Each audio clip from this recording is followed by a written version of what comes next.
Number one, the concept has to be solid. It has to have great unit level economics.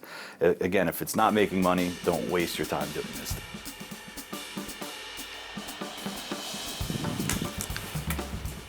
So, look all right. That's what I was going for, the romance vibe. Yeah. Very into. Hi, my name is Dan Collins, and this is the Franchise Masters. Well, I was born here in Philadelphia. Grew up in Fort Lauderdale, Florida. I went to Florida International University, School of Hospitality, worked my way through school in franchising. My first job ever, washing dishes in a franchised restaurant. I, of course, didn't know what a franchise was at the time. And then worked as a restaurant manager to pay for college. Came out of school, started working at a couple different companies in operations, and became a trainer. Opened probably 150 restaurants around the country. And then the last ones that I opened 6 in Seoul, South Korea. So that was a lot of fun. Came back, got promoted, and ran operations for the Southeast United States for a couple different restaurant companies. Had a great time. I'm sure at one time I said nobody can run a restaurant like me. And then injured my knee, unfortunately, and had to realize I can't spend 15 hours a day on my feet anymore. Got into franchise development. It really helped me, all that operational experience, because I had people coming in that had 150 restaurants. Well, I just ran 150 restaurants. So, I could talk to them eye to eye and understand everything they were going through. And it really helped my development process. And right at the beginning, I became the top sales performer. Probably because I never look at it as sales. I just try and see if it's a good fit. And worked my way up through development. I became president of a restaurant company. And to me, the concept needs to make sense. It's great to have a lot of sizzle, but if it's not making money for franchisees, it's not worth selling. One of the most important things in franchising is doing what you told the person you were going to do.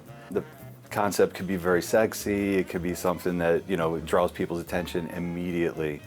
But again, if it doesn't make money for somebody, what are we doing? If you can make just as much money having it in a money market account and not having to do anything, I would do that. And I'm good at this.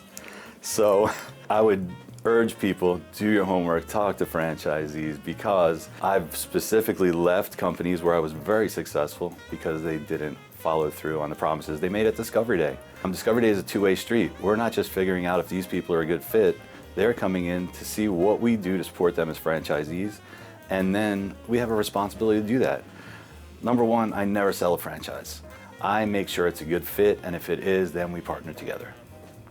After that, I never celebrate when we sign a deal.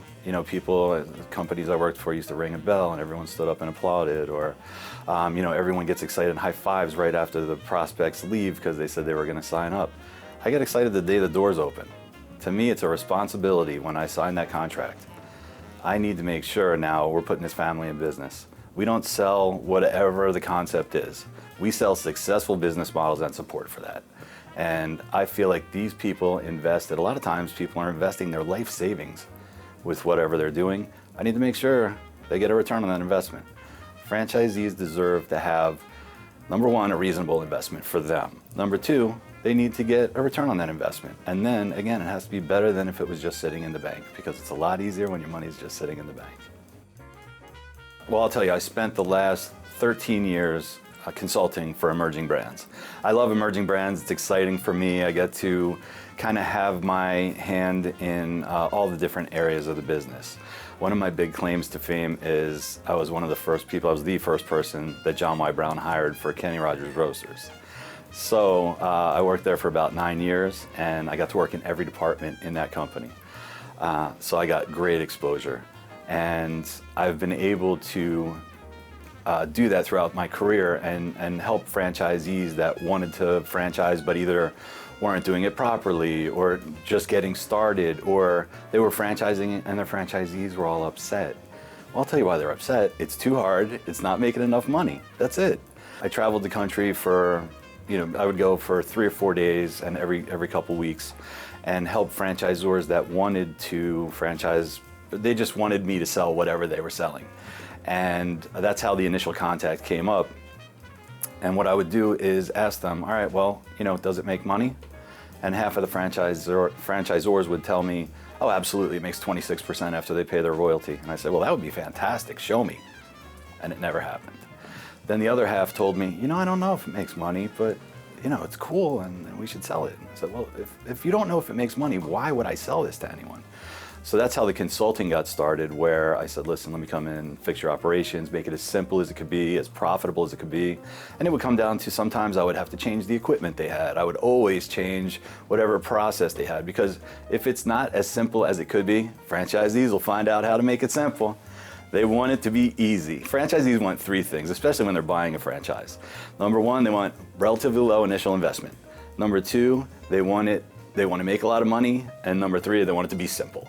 And it's a sliding scale on all of those. They'll pay a little bit more money to have a couple more headaches if they're gonna make a lot more money. So the goal is make it as simple as possible, keep it as the initial investment as low as possible, and keep the operations so they make sense. You get the desired outcome the simplest way possible, because if you don't find that out for them, they'll find it out for you. I enjoy making franchisees profitable. It's one of my favorite things is having happy, high volume, successful franchisees. I never have to cringe when I see a franchisee's number pop up on my cell phone, and hopefully they never cringe when they see mine pop up. Number one, I get that initial lead. I respond immediately. It's an auto response. It could be a little impersonal, but I want those people to know, here's my contact information. I hear you, I see you, we're gonna be talking soon. Then if they don't hit me back right away, if it happens during business hours or relatively reasonable hours, I call them within a minute. I call them as soon as it pops up in my email. I keep seeing these at these conferences, these statistics where it's 7 times more likely if you get to them in the first 4 hours. I'm gonna get to them in the first 4 minutes. The other thing that blows my mind is 34% of people never get a call back from putting their lead in. How do we keep the lights on in this place? That's how I pay my bills. Of course I'm gonna call these people. I feel like it's disrespectful. They were nice enough and they thought highly enough of my brand that they're gonna reach out to me and they wanna be an owner. Many times we know these people aren't qualified to do it. The thing is, my goal, I still talk to every single person because to me, I was honored that they reached out to us. They liked our brand enough to do that. So if they're not qualified, I'm gonna let them down in the nicest way possible because my goal is, number one, show respect. Number two, they liked me enough to call and ask if they could be an owner. I wanna make sure at the very least they're still a raving fan of the brand when they leave this call because I want them to go in and talk to our franchisees and pay them for the service. I mean, it's fantastic. And I wanna keep that person out there as an evangelist for my brand everywhere. So if it's somebody that could be qualified, it usually goes on to 45 minutes to an hour intro call. So I take them through my entire sales process. I take them through intro of the brand. Then we go on to the development process because again, I'm very interested in getting these things up and open. I don't care. I won't ever sell one more than I think is going to open. To me, I don't tie up territory like that. If I've had people come in and ask me, I want to buy the entire state of California. That's a rather robust deal. I would love to do that. However, all right, show me a business plan that supports that. Okay, well, you're gonna have to have 20 construction crews working around the clock to execute that on a timeline that I would find acceptable. So if we could do that, show me the funds that you have the ability to pull that off, I'm happy to sign that deal. But that never happens, and it probably will never happen. So we go on that 45-minute phone call. After that, at the end of my call, I will disclose them with my franchise disclosure document. I will send them my request for consideration. I specifically don't call it an application because I don't take anyone that applies. You request to be a franchisee here. I make sure that it's going to be a good fit. So at the end of that, I ask them to do some homework on that FDD. It's 333 pages. It's going to be some reading. That's definitely going to stimulate some more questions, and I expect them to put together that list of questions for our next call. I also expect them to do their homework and start reaching out to franchisees and do their due diligence. I will never have someone show up for a discovery day that hasn't been stretched, that hasn't reached out and talked to at least a couple franchisees. I have people that want to come in and be the first one in their state. Well, they're going to have to travel across state lines to go get stretched before they come and visit me. Usually my process is very quick as well. So I'll have that call. A week later, I schedule my FDD follow-up call. So we go through that process. I answer every question I'm legally allowed to. Anything, and I tell them on the first call, I'm not allowed to answer questions of anything that's not inside of the FDD. That's the questions that our franchisees can answer for you because it's their business. They can tell you anything that they wish to about their business. So on that second call, I've already set their expectations that I'm not going to tell you how much profit you can make because it's not in there and it's going to be all across the board. So I go through, I clarify anything I can, and I always tell them, listen, if you want to use an attorney, I highly recommend that, but make sure it's a franchise attorney. They're going to understand I'm not going to change a word in this document other than I'm going to put your name, how many studios, what's the development timeline, and everyone's got the same development timeline. That speeds my development process up tremendously because they know, don't waste your time trying to get somebody to redline my FDD. It's not happening. My documents are my documents. We don't change a "the" to a "the." It's not happening. So that takes all that kind of potential negotiation on their side out of it and all the wiggle room. Makes it a very simple process. We go through, we answer all those questions. Typically at the end of that second call, we both know if we want to move forward together. And I always say it that way to let them know that I'm not just trying to get them to buy something. I'm evaluating the process and I'm evaluating you following the process to see if I think it's going to be a good fit. If I think they're going to be a good candidate, then we invite them to Discovery Day, and I try to do that within the next week. So this is also gauging their interest level and how serious they are. Because again, my department is very small. I don't have a lot of time to play around with looky-loos. I'll put them on some kind of auto drip email campaign and stay in touch with them. But for those live phone calls, I only have so many hours in the day. So then we schedule Discovery Day. Discovery Day for me is not, hey, this might be cool. Let's see if this would be maybe a good fit. Discovery Day, you're validating everything I told you on the call. I've already shown you a video of a tour of our facility. I've already told you everything we have for supporting you and training. You know, this is really, after we hang out and get to know each other a little better around the conference table, this is when people tell us, yeah, I'm ready to go, get the paperwork rolling. And that's exactly what I do. 100% of the people I want at Discovery Day sign up. And within 2 days, I have paperwork out to them.